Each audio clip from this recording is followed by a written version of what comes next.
Hello guys, नमस्कार। स्वागत है आप सभी का आपके अपने चैनल हिस्ट्री वर्ल्ड में।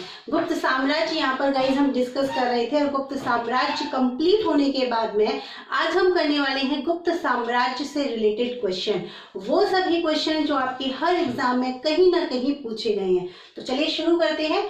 सबसे पहला क्वेश्चन है, इत्सिंग के अनुसार श्रीगुप्त ने बौद्ध विहार का निर्माण किस स्थान पर करवाया था? तो याद करो, जब मैंने आपको पहली क्लास ली थी उस समय ही मैंने आपको बताया था कि आपको जो प्रारंभिक गुप्त शासक है जैसे कि श्रीगुप्त और घटोत्कच, सिर्फ और सिर्फ इस बात के लिए याद रखने हैं कि सबसे पहले तो उन्होंने कोई बड़ा टाइटल धारण नहीं करा था, सिर्फ महाराजा की उपाधि से संतुष्ट थे। दूसरा, श्रीगुप्त ने एक बौद्ध विहार का निर्माण करवाया था। कहां पर करवाया था? तो गाइस ये है मृगशिखावन। अच्छा, अब यही क्वेश्चन कई बार उलट के पूछ लेते हैं, मतलब देखो एक ही क्वेश्चन को कई बार अलग तरीके से भी पूछ सकते हैं। अब क्या है कि मृगशिखावन नामक विहार का निर्माण करवाया, यहाँ तो पूछा है कि किस स्थान पर करवाया था। कई बार एग्जाम में ऐसे भी पूछ सकते हैं कि मृगशिखावन नामक बौद्ध विहार का निर्माण किस गुप्त शासक ने करवाया था। ठीक है, तो सारा याद रखना है। अगर शासक का नाम पूछ ले तो भी हमें पता है श्रीगुप्त, अगर चीनी यात्री पूछ ले तो कौन वर्णन दे रहा है? इत्सिंग दे रहा है। और स्थान कौन सा है? मृगशिखावन। यहाँ पर बौद्ध भिक्षुओं के लिए क्या बनवाया था? इन्होंने एक विहार का निर्माण करवाया था। चलिए नेक्स्ट देखते हैं, प्रयाग प्रशस्ति के रचनाकार कौन है? देखिए प्रयाग प्रशस्ति में उल्लेख किसका है? यही देखो, उल्लेख अगर पूछते तो उल्लेख में तो समुद्रगुप्त आ जाता, लेकिन रचनाकार कौन है? मैंने देखो सबसे पहले तो देखो क्या लिखा है, प्रशस्ति। और प्रशस्ति में मैंने आपको गाइस क्या बताया था कि जहां कहीं भी, जब कभी भी किसी भी प्रशस्ति की बात अगर आप सुन लो ना, तो प्रशस्ति से सुनते ही माइंड में क्या आना चाहिए? प्रशस्ति मतलब प्रशंसा। अब प्रशंसा कौन करेगा? भाई राजा का प्रशंसा राजा का कोई खास व्यक्ति ही करेगा जो उसके बहुत ज्यादा क्लोज होगा। बाकी अगर आप प्रजा की अगर हम बात करें तो प्रजा में तो हर तरीके के लोग हमें मिल जाते हैं, तो कोई दरबारी जो कि राजा के बहुत क्लोज होगा। अब देखिए समुद्रगुप्त की बात है यहाँ पर, और समुद्रगुप्त का दरबारी कौन है? इसका नाम है हरिसेन। देखिए मैंने क्या बोला था, हरिसेन इसका रचनाकार है, मतलब हरिसेन ने लिखवाई है, खुद लिखी नहीं है। लिखने वाले का भी नाम अगर आपसे पूछ लेना तो लिखने वाले का नाम है तिलाभट्ट। हालांकि लिखने वाले का नाम कभी पूछा नहीं जाता है कि उत्कीर्णकर्ता कौन है, ये नहीं पूछा जाता है, सिर्फ इतना ही पूछा जाता है कि रचनाकार कौन है। तो रचनाकार में अपने क्या आंसर क्या हो जाएगा? हरिसेन। पर बाई चांस अगर कभी भी किसी भी एग्जाम में उत्कीर्णकर्ता आपसे पूछ ले तो उत्कीर्णकर्ता कौन हो जाएगा? तिलाभट्ट। चलिए नेक्स्ट क्वेश्चन देखते हैं, महाराजा धीराज की उपाधि धारण करने वाला पहला गुप्त शासक। इसका आंसर तो सबको आता है ना? कौन है? चंद्रगुप्त फर्स्ट। हम लोग इस चीज को डिस्कस कर चुके हैं कि इससे पहले जो इसके पिता और जो इसके दादाश्री थे, मतलब श्रीगुप्त और घटोत्कच, ये घटोत्कच का ही तो पुत्र है चंद्रगुप्त, इन दोनों ने, मतलब श्रीगुप्त और घटोत्कच ने सिर्फ और सिर्फ महाराज की उपाधि धारण करी थी, उसी से सेटिस्फाइड थे। लेकिन देखिए इसने बड़े टाइटल, महाराजा धीराज, एक बड़ा टाइटल यहां से धारण करना शुरू कर दिया। और ऐसे ही आगे भी जो भी होंगे ना, वो भी बड़ा बड़ा टाइटल, जैसे कि हम नेक्स्ट क्वेश्चन ही देख लेते हैं, परम भागवत। अब देखिए परम भागवत एक टाइटल से हमें एक चीज की और इंडिकेशन और जाता है। क्या इंडिकेट करता है ये? कि ये जो राजा थे ना, ये भागवत धर्म के संरक्षक थे ना? याद है ना क्या बताया था मैंने? सिर्फ और सिर्फ कुमारगुप्त को छोड़कर सारे के सारे राजा किसके थे? वैष्णव धर्म के पुजारी थे या वैष्णव धर्म के ही व्यक्ति थे। अब देखिए कुमारगुप्त किसका था? शैव धर्म का, क्योंकि वो पूजा किसकी करता था? कार्तिकेय की। चलिए यहाँ पर देखते हैं कौन है टाइटल धारण करने वाला। तो यहाँ तो ये चंद्रगुप्त फर्स्ट है, लेकिन यहाँ पर आप याद रखना ये चंद्रगुप्त सेकंड है। ठीक है, परम भागवत की अगर टाइटल आपसे पूछा जा रहा है, परम भागवत की उपाधि अगर आपसे पूछी जा रही है तो कौन है? ये चंद्रगुप्त सेकंड आएगा। लेकिन महाराजा धीराज की टाइटल, महाराजा धीराज की उपाधि धारण की है किसने? चंद्रगुप्त प्रथम ने। चलिए नेक्स्ट आते हैं, लोग घरों में ताला नहीं लगाते थे, किसका कथन है? फाहियान का कथन है। लेकिन फाहियान ने किस शासक के बारे में ये कथन बोला है? तो देखो याद करो, फाहियान किसके समय पर आया है? चंद्रगुप्त सेकंड के समय पर आया है। अब जब चंद्रगुप्त सेकंड के समय आएगा तो ऑब्वियसली उसी के बारे में बोला है। तो किसके बारे में बोला है? चंद्रगुप्त सेकंड के बारे में। अब चलिए चंद्रगुप्त सेकंड के बारे में इसने ये बोला है कि इस समय ये इतना न्याय, इसके यहाँ पर इतना न्याय चलता था, लोग इतनी शांतिपूर्वक जीवन व्यतीत करते थे कि कभी भी कोई भी लोग, मतलब चोरी डकैती तो कभी होती ही नहीं थी, लोग घरों में ताला नहीं लगाते थे, किसी तरह का कोई डर नहीं था, कुछ भी नहीं था। अब इस चंद्रगुप्त सेकंड की उपाधि भी देखो, एक तो परम भागवत है, दूसरी और लिख लो, देखो कई बार पूछ ली जाती है, तो वो क्या है, विक्रमादित्य। चलिए नेक्स्ट क्वेश्चन, गुप्तकालीन स्वर्ण सिक्कों का ढेर कहां से प्राप्त हुआ है? तो ये तो हम सबको ही पता है ना, कहां से मिला है? बयाना। ये तो अपने राजस्थान की बात है, तो ये तो सबको ही आता है। कहां से मिला है? बयाना, भरतपुर से। और भी अगर कोई पूछ ले ना बयाना के पास में, तो बयाना के पास में भी आप बोल देना नगला छैला, ठीक है। चलिए वैसे बेसिकली आपसे एग्जाम में सिर्फ बयाना ही देंगे, नगला छैला नहीं पूछेंगे, बयाना भरतपुर। चलिए नेक्स्ट देखते हैं, भारत में सबसे अधिक सोने के सिक्के किस काल में प्रचलित हैं? तो देखिए सोने के सिक्के पूछे हैं, और सोने के सिक्के सबसे अधिक कब के थे? गुप्त कालीन थे, ठीक है। सबसे अधिक किसके हैं? गुप्त काल के। अच्छा सोने के सिक्के, यहाँ एक चीज और याद आई, सोने के सिक्के से अगर वहां पे आपको तांबे के सिक्के पूछ ले कि तांबे के सिक्के किस गुप्त शासक ने चलाए हैं, तो याद है ना तांबे के सिक्के का आंसर क्या होगा? रामगुप्त। चांदी के सिक्के किसने शुरू करे? तो चंद्रगुप्त सेकंड, ये वाला जिसने विक्रमादित्य की उपाधि धारण की है, ठीक है। और वहीं पर सातवाहनों के सिक्कों की अगर हम बात करें, तो सातवाहनों के सिक्के किसके थे? शीशे के, ठीक है। चलिए नेक्स्ट क्वेश्चन देखते हैं, भारत में सबसे अधिक, ये हो चुका है। नेक्स्ट क्वेश्चन, गुप्त अभिलेखों में किसे लिच्छवी दोहित्र कहा गया है? ये तो बहुत अच्छा क्वेश्चन है, सबको आता होगा। किसको कहा गया है? समुद्रगुप्त को। और क्यों कहा गया है? क्योंकि इनकी जो माता थी कुमार देवी, चंद्रगुप्त प्रथम की जो पत्नी थी कुमार देवी, वो लिच्छवी राजकुमारी थी, और इसी वजह से समुद्रगुप्त अपने आप को लिच्छवी दोहित्र कहने में बहुत ही गौरवान्वित महसूस करता था। नेक्स्ट क्वेश्चन, इलाहाबाद के स्तंभ में किस गुप्त शासक की उपलब्धियां हैं? तो चलिए इस क्वेश्चन को थोड़ा सा समझते हैं।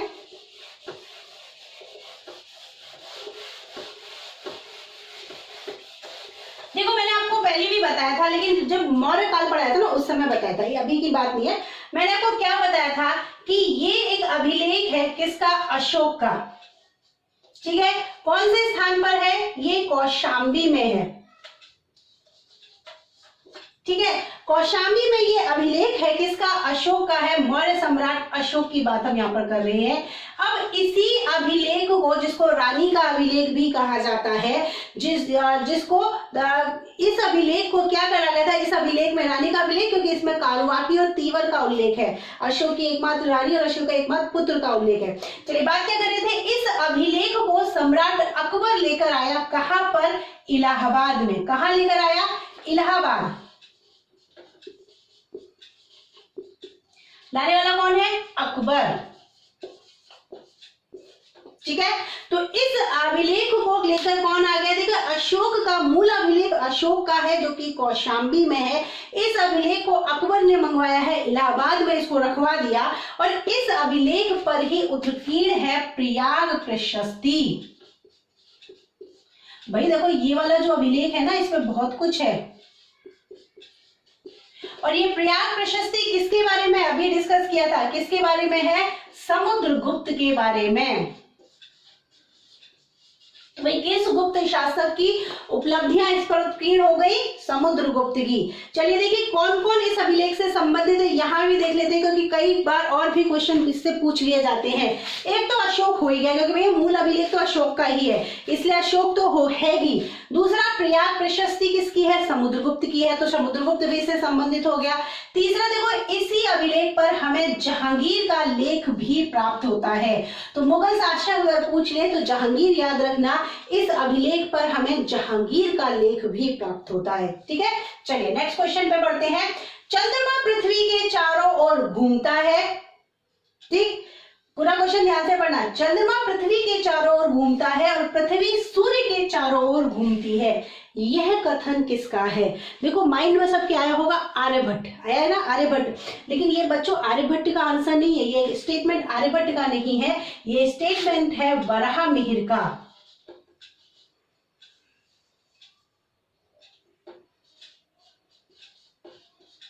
किसका स्टेटमेंट है? वराहमिहिर का। देखिए आर्यभट्ट ने क्या स्टेटमेंट दिया था? आर्यभट्ट ने तो ये कहा था कि जो पृथ्वी है वो अपने एक्सिस पे घूमती है और सूर्य के चारों ओर चक्कर लगाती है। रात दिन का सिद्धांत दिया था आर्यभट्ट ने, और रात दिन के साथ साथ उसने ग्रहण के भी कॉन्सेप्ट जो है किसने दिया है? आर्यभट्ट ने दिया है। लेकिन यहाँ पे क्या क्वेश्चन आया है कि चंद्रमा पृथ्वी के चारों ओर घूमता है और पृथ्वी सूर्य के चारों ओर घूमती है। ये वाला अगर स्टेटमेंट अगर आपसे कोई पूछे तो ये वराहमिहिर का है, याद रखना। चलिए नेक्स्ट क्वेश्चन देखते हैं। गुप्त काल में भाग से क्या तात्पर्य है? आंसर तो सबको आता ही होगा, लेकिन फिर भी चलो इसका कंसेप्ट एक बार समझ लेते हैं। हालांकि जब हमने राजस्व किया था गुप्तकालीन उसमें ये चीज समझ ली थी, फिर भी चलो एक बार देख लेते हैं। क्या बताया था मैंने? भाग क्या है? ये एक भूमि कर है, या हम ये भी कह सकते हैं कि कर है। ठीक है, ऑप्शन में जो भी आप देख लेना। देखिए इसके साथ साथ मैंने आपको और भी कर बताए थे। भाग के साथ एक तो बताया था भोग, ठीक है, एक और इसके अलावा और भी बताए थे। भोग के अलावा क्या बताया था? चलिए भोग को तो यहां लिखते हैं। इसके अलावा मैंने एक बताया था उद्रंग और एक बताया था उपरिकर। ये कुल मिलाकर मैंने आपको कुछ कर बताए थे गुप्तकालीन। देखो भाग तो देख लिया क्या है? भूमिकर है। अब भाग मैंने याद करना कैसे सिखाया था कि भूमिकर है, कैसे याद होगा कि भैया उपज का 1/5 भाग लिया जाता था। 1/5 भाग लिया जाता था, तो भाग क्या हो गया? जब उपज का ले रहे तो भूमिकर हो गया। ठीक है, दूसरा मैंने क्या बोला? भोग। अब भोग कैसे याद रखें कि भोग क्या होता है? हम हमारे भगवान को कुछ ना कुछ भोग लगाते ना, हर कोई लगाता है कुछ ना कुछ, जो भी जैसा भी होता है सब लगाते हैं। हर घर में भगवान का भोग लगता है, लेकिन लगाते क्या है? अपने पास में जो होता है, जैसा होता है, अपनी श्रद्धा से लगाते हैं। तो सेम टू सेम यही था। यहाँ पे भी क्या करती थी जनता? अपने राजा को, क्योंकि देखिए यहाँ पर गुप्त काल में आते आते क्या हो गया था? राजा की दैवीय उत्पत्ति का सिद्धांत जो है बहुत फलने फूलने लग गया था। मतलब राजा जो है पृथ्वी पर उस ईश्वर का अंश माना जाने लगा था, तो राजा को भी कुछ ना कुछ भोग अर्पण किया जाता था। अब भोग जो कर होता था वो कुछ भी हो सकता था। भाई जिस व्यक्ति के पास में जैसी चीजें अवेलेबल होती थी वो वैसा ही उनको देते थे। चाहे फल फ्रूट ले लो, चाहे आप अपनी सब्जियां ले लो, चाहे आप कुछ अनाज ले लो या नगद ले लो, कुछ भी हो, जिस व्यक्ति के पास में जैसा टैक्स अवेलेबल है, जैसा कर अवेलेबल है, वो वैसा ही भोग के रूप में राजा को अर्पण करते थे। ठीक, चलिए इन दोनों पे आते हैं। ये क्या है? उद्रंग और ये क्या है? उपरिकर। मैंने आपको बताया था कि मान लो ये वाली लैंड है और इस पे भाई ये जो राम भाई साहब हैं क्या कर रहे हैं? खेती कर रहे हैं। ठीक है, अब यहाँ पर एक ये वाली लैंड है, इस पे भी राम भाई साहब खेती कर रहे हैं। चलो भाई कर लो, कोई बात नहीं, दोनों जगह कर रहे तो अच्छी बात, उपज ज्यादा होगी। लेकिन क्या किया इन्होंने? राम भाई साहब ने एक साल तो इस पे खेती कर ली, लेकिन इनका मन भर गया कि अब नहीं करनी मुझे। अब इन्होंने क्या कर दिया? इस भूमि को ट्रांसफर कर दिया, किसको? किसी दूसरे व्यक्ति को। ठीक है, मान लो इसका नाम क्या है? श्याम। मान लो, मानने में क्या जा रहा है? मान तो सकते हैं ना। चलिए मान लो इसका नाम श्याम है, तो देखिए यहाँ पर तो राम कंटिन्यूसली खेती कर रहा है, इस जगह को तो राम ने छोड़ा नहीं है, यहाँ तो खेती कर ही रहा है। लेकिन राम ने इस वाली भूमि को खुद छोड़कर किसको दे दी? श्याम को दे दी। तो देखिए यहीं से कर आप समझ लेना, ये जो है क्योंकि यहाँ पर ये परमानेंट अपना काम कर रहा है, खेती कर रहा है, इसलिए यहाँ से कौन सा टैक्स ये पे करेगा? उद्रंग नामक टैक्स ये पे करेगा। लेकिन यहाँ क्योंकि इसने क्या कर दिया? भूमि अभी क्या दे दी? शाम को दे दी। तो देखो टैक्स तो दोनों के दोनों ही देंगे। क्यों? क्योंकि कुछ टाइम के लिए तो इसने किया है तो ये भी तो कुछ टाइम का टैक्स देगा, और कुछ टाइम के लिए ये खेती कर रहा है तो कुछ टाइम के लिए ये टैक्स देगा। लेकिन यहाँ पर जो है ये ऊपरी कर पे किया जाएगा। ठीक है, तो दोनों के दोनों कर समझ में आ गए। उद्रंग कर मतलब जो स्थायी किसानों से, परमानेंट जो होते थे उनसे, और ये लिया जाता था जो अस्थायी किसान होते थे कि भाई जो फिक्स नहीं है, जिनकी किसान बदलती, भूमियां बदलती रहती है कि कभी कोई किसान कर रहा है कभी कोई किसान कर रहा है, वहां पर कौन सा हो गया? ये ऊपरी कर वहां पर लिया जाता था। चलिए देखते हैं नेक्स्ट क्वेश्चन। शून्य का आविष्कार किसने किया था? तो भाई मेरे इसका आंसर तो हम सब जानते हैं, किसने किया था? आर्यभट्ट। चलिए नेक्स्ट क्वेश्चन लेते हैं। एक गुप्त लेख गणना के 61वें वर्ष वर्ष का है, इसे किसके शासनकाल में लिखा गया है? सबसे पहले तो ये याद करो कि गुप्त कालीन, अगर हम बात करें संवत की, कि गुप्त संवत जो है कब से शुरू हुआ है, तो गुप्त संवत शुरू हुआ था कब से? 319 से। 319 में चंद्रगुप्त प्रथम यहाँ राजा बना था, जिसने कि महाराजा धीराज का टाइटल लिया था, राइट। तो चंद्रगुप्त प्रथम जब 319 में यहाँ राजा बना था, तो उसी समय इसने क्या करा था? गुप्त संवत शुरू करा था। अब ये क्या बोल रहा है कि 61वें वर्ष का है, तो किस समय का है? तो भाई इसी में जोड़ दो 61, जब इसमें आप ऐड करोगे तो कितना आ जाएगा? 380। अब आप खुद बता दीजिए कि 380 का ये दिया गया है, तो 380 में कौन सा शासक आ जाता है? देखिए 375 तक तो समुद्रगुप्त था, 75 से लेके मैंने बताया था 80 के बीच में रामगुप्त की कहानी हमें मिलती है, और 80 से कहानी किसकी शुरू हो जाती है? चंद्रगुप्त सेकंड की। तो किस शासक के समय का है ये? चंद्रगुप्त सेकंड के समय यह अभिलेख लिखा गया है। चलिए नेक्स्ट क्वेश्चन, सती प्रथा का पहला अभिलेखीय साक्ष्य कौन सा है? बहुत ही अच्छा क्वेश्चन है और आंसर आई थिंक सबको ही आता होगा। कौन सा है? एरड़ अभिलेख है, जहां से हमें पहली बार सती प्रथा का अभिलेखीय साक्ष्य प्राप्त होता है, मतलब लिखित साक्ष्य मिल रहा है अभिलेख में। अब तक तो अगर देखा जाए तो लोथल से भी हम कहते हैं कि भाई प्रतीकात्मक हमें साक्ष्य मिल जाता है, लोथल से भी, क्योंकि वहां पे युगल समाधि हमें मिली थी। लेकिन यहाँ तो हमें अभिलेख मिला है जिसमें बताया गया है कि भानुगुप्त के सेनापति थे गोपराज, और गोपराज की जब मृत्यु हो जाती है हुणों के साथ में युद्ध करते हुए, तो उस समय क्या किया था? गोपराज के साथ में उसकी पत्नी जो है वो सती हुई थी। कौन सा अभिलेख है? एरड़ अभिलेख है। और कब का है? तो ये भी आप नोट कर लो, 510 ईस्वी का है। चलिए नेक्स्ट क्वेश्चन, गुप्त शासकों में सर्वप्रथम चांदी का सिक्का चलाया था, तो किसने चलाया था? चंद्रगुप्त सेकंड। चांदी का सिक्का किसने चलाया? चंद्रगुप्त सेकंड ने चलाया है। और अगर पूछे तांबे का सिक्का किसने चलाया है, तो तांबे के सिक्के में आपका आंसर होगा रामगुप्त। चलिए नेक्स्ट देखते हैं। सुमेलित करना है आपको, ये ग्रंथ है और इस ग्रंथ में कौन से विषय है। साथ के साथ एक काम और करना है, इस साइड हम इनके राइटर के नाम लिखेंगे, भाई वो भी तो पता होना चाहिए ना। क्वेश्चन में नहीं आया तो क्या हुआ, अपन लिख लेंगे। चलिए देखते हैं, अष्टांग संग्रह। तो सबसे पहले राइटर देखते हैं, इसके राइटर है बाघभट्ट। कौन है इसके राइटर? बाघभट्ट है। और बाघभट्ट कौन थे? आयुर्विज्ञान के बहुत बड़े ज्ञाता थे। आयुर्वेद के ज्ञाता थे, तो भाई किससे संबंधित हो गई पुस्तक? आयुर्वेद से संबंधित हो गई ना, तो आंसर हो गया आयुर्विज्ञान। चलिए नेक्स्ट देते हैं सुश्रुत संहिता। इसके राइटर कौन है? सुश्रुत, जो कि कौन थे? अपने भारत के पहले सर्जन थे। सर्जन थे मतलब कौन से क्षेत्र से संबंधित हो गए? चिकित्सा से। तो भैया मेरे क्या आंसर हो गया इसका? चिकित्सा शास्त्र से संबंधित ये ग्रंथ हो गया। Next question, Lilavati. और लीलावती के राइटर हैं भास्कराचार्य सेकंड। और ये जो लीलावती पुस्तक किसकी है? ये बीज गणित की पुस्तक है। किसकी है? बीज गणित की पुस्तक है। और लास्ट है अपना नीतिसार, और नीतिसार के राइटर है कामंदक। कामंदक के नीतिसार में ही मैंने आपको बताया था, लिखा हुआ है कि जिस तरीके से सूरज अपनी किरणों से जल ग्रहण करता है, उसी तरीके से राजा को भी अपनी प्रजा से कुछ ना कुछ कर लेते रहना चाहिए। तो देखो क्या बोला है, राजा को कुछ ना कुछ कर लेते रहना चाहिए, मतलब राजा की राज्य व्यवस्था के बारे में बताया है। तो देखिए हो गया ना रेवेन्यू सिस्टम पे ही, क्या बोला है? कर लेते रहना चाहिए राजा को। तो ये कौन सा हो गया? राज्य व्यवस्था से संबंधित है, रेवेन्यू सिस्टम से संबंधित इसमें जो नॉलेज है दी गई है। चलिए नेक्स्ट देखते हैं, सारनाथ के धमेक स्तूप का निर्माण कब हुआ है?